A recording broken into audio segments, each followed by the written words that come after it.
Kremlin.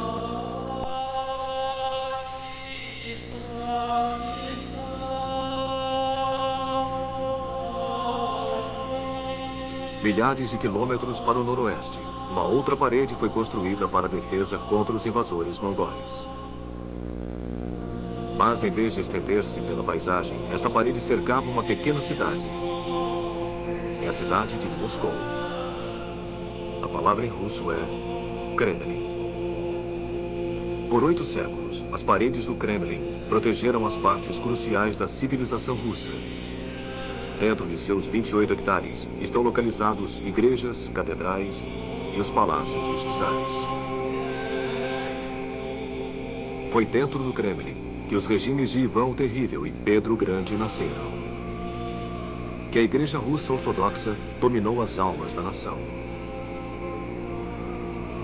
Aqui estão os esplendores e os excessos dos Romanovs. Aqui foi a capital da República Revolucionária de Lenin. E aqui, Stalin fez derramar o sangue de seu próprio povo. Por trás destas paredes, a Guerra Fria foi travada. E aqui, um novo capítulo da história russa foi revelado na última década do século XX.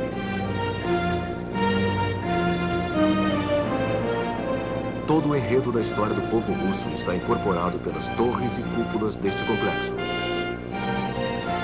É um monumento aos seus maiores esforços e aos seus grandes fracassos.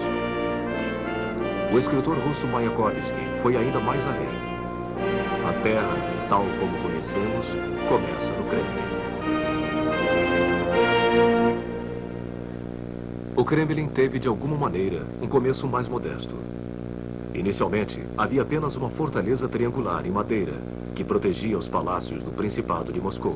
Através dos séculos, o Kremlin foi se expandindo e passou a incluir igrejas, mosteiros, oficinas, casas.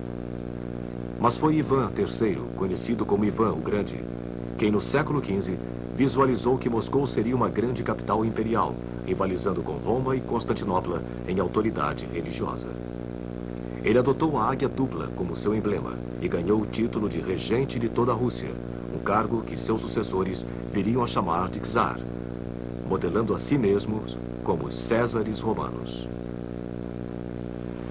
Ivan expandiu o Kremlin, trazendo renomados arquitetos da renascentista Itália para transformar o complexo medieval. Os arquitetos substituíram as antigas construções em madeira e pedra por construções de paredes de tijolos vermelhos que sobrevivem até hoje. Quase 2,5 km de comprimento e 7 metros de altura. As paredes levaram 10 anos para serem construídas e estão entre as mais bonitas fortificações militares jamais erguidas. 20 torres cortam a linha do céu, cercando a fortaleza. Uma das torres é a do portão Spassky, considerado até hoje a majestosa entrada principal do imponente Kremlin. A história conta que quando Napoleão marchou triunfante pelo portão Spassky, seu chapéu de 3 pontas tombou, prevendo o mortal fracasso que seus soldados sofreriam em sua retirada de Moscou. Menos da metade dos seus 600 mil soldados sobreviveu ao inverno. Centenas de canhões que foram abandonados na neve hoje estão expostos desafiadoramente pelas paredes do edifício conhecido como Arsenal.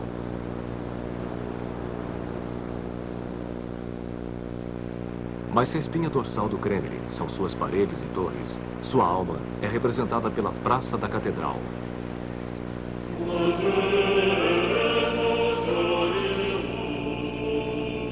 Ivan o Grande autorizou a construção de 3 magníficas catedrais para formar o centro da Rússia Ortodoxa.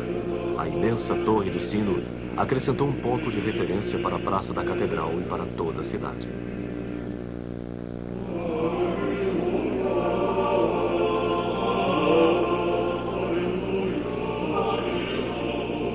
A Catedral de Ascensão, nomeada por Fioravante de Bolonha, tem uma forma simples, mas monumental, entre 5 cúpulas de ouro. Neste lugar, os czares de Moscou foram coroados. Em seu interior, alguns dos ícones mais sagrados da Rússia ficam expostos. O Redentor dos Olhos Furiosos, carregado como um troféu para as batalhas. A mítica Madonna de Vladimir, conhecida pelos moscovitas como a Dama da Ternura. A próxima construção é a Catedral da Anunciação, que já foi a capela privada dos czares. 9 cúpulas de ouro e um magnífico altar testemunharam os casamentos, batismos e agonias privadas da dinastia imperial.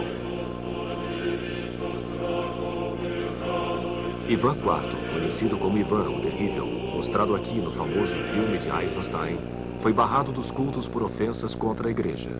Sua arbitrária carnificina dos suspeitos de traição e seus acessos de raiva espalharam terror pela corte. Ele está enterrado no prédio ao lado, junto aos outros czares, na Catedral do Arcanjo.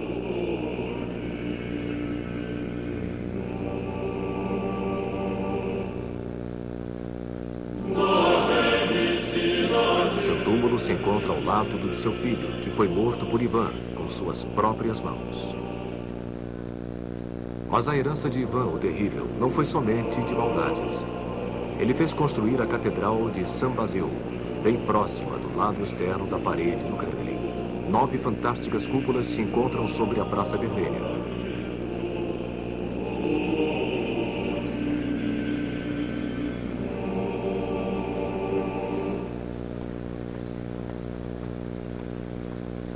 Foi por um capricho de Ivan que a catedral foi construída no meio do barulhento mercado público de Moscou, e não no solene complexo.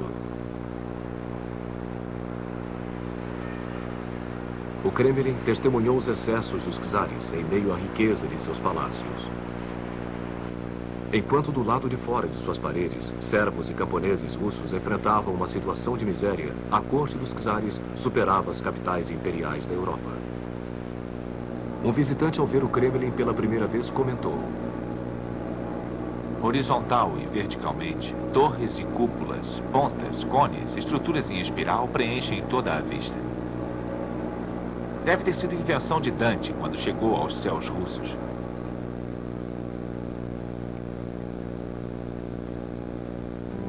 O Palácio das Faces, o mais antigo monumento do Kremlin, continha salas de recepção dos czares, onde mulheres, banidas de suas funções oficiais, observavam as intrigas da corte de uma janela em arco. No Palácio Terem, onde se localizavam os apartamentos reais, os tetos e as valetas eram pintados e dourados.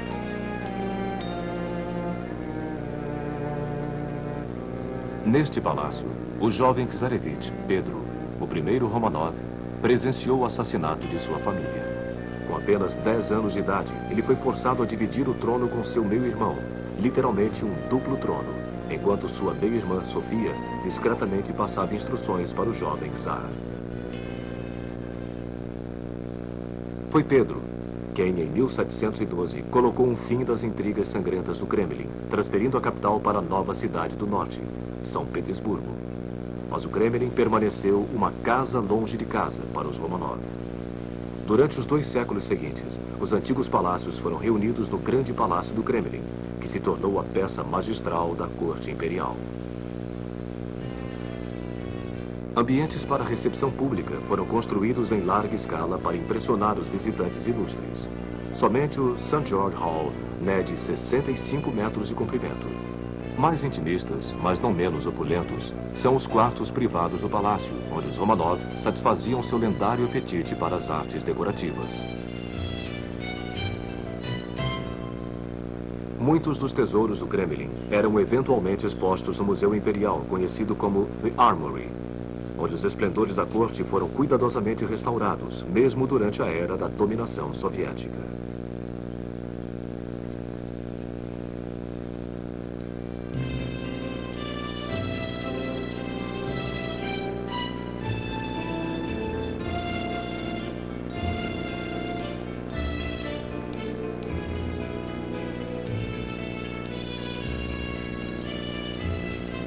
Mas a extravagância da vida no Kremlin não poderia sobreviver à profunda insatisfação das classes menos privilegiadas.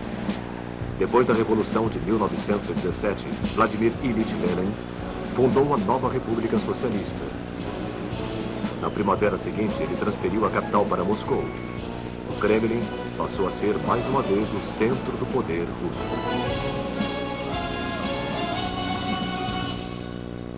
Esta mudança aconteceu em uma época de profundo crescimento do Kremlin. Prédios do novo parlamento soviético e casas do Congresso foram levantados no severo estilo realista, contrastando com seus imponentes e ornamentados vizinhos.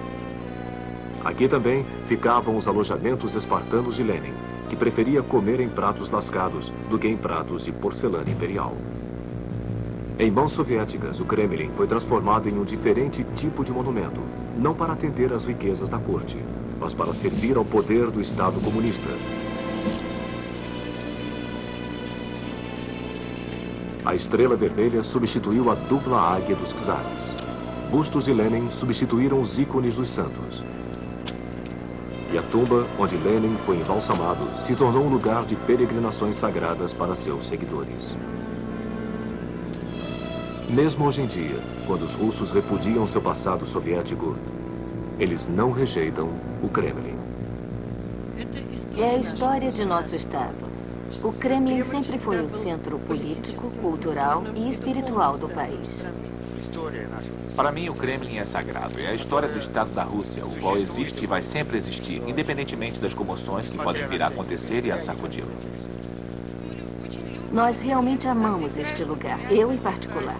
Eu trouxe minha filha para mostrar a ela quão esplêndida nossa terra é, para contar a ela o que nós vemos, o que nós sabemos e o que nós lembramos. O Kremlin continua a cativar o coração do povo russo, não somente por sua beleza, mas pelo que ele carrega de verdade, suas memórias e esperanças.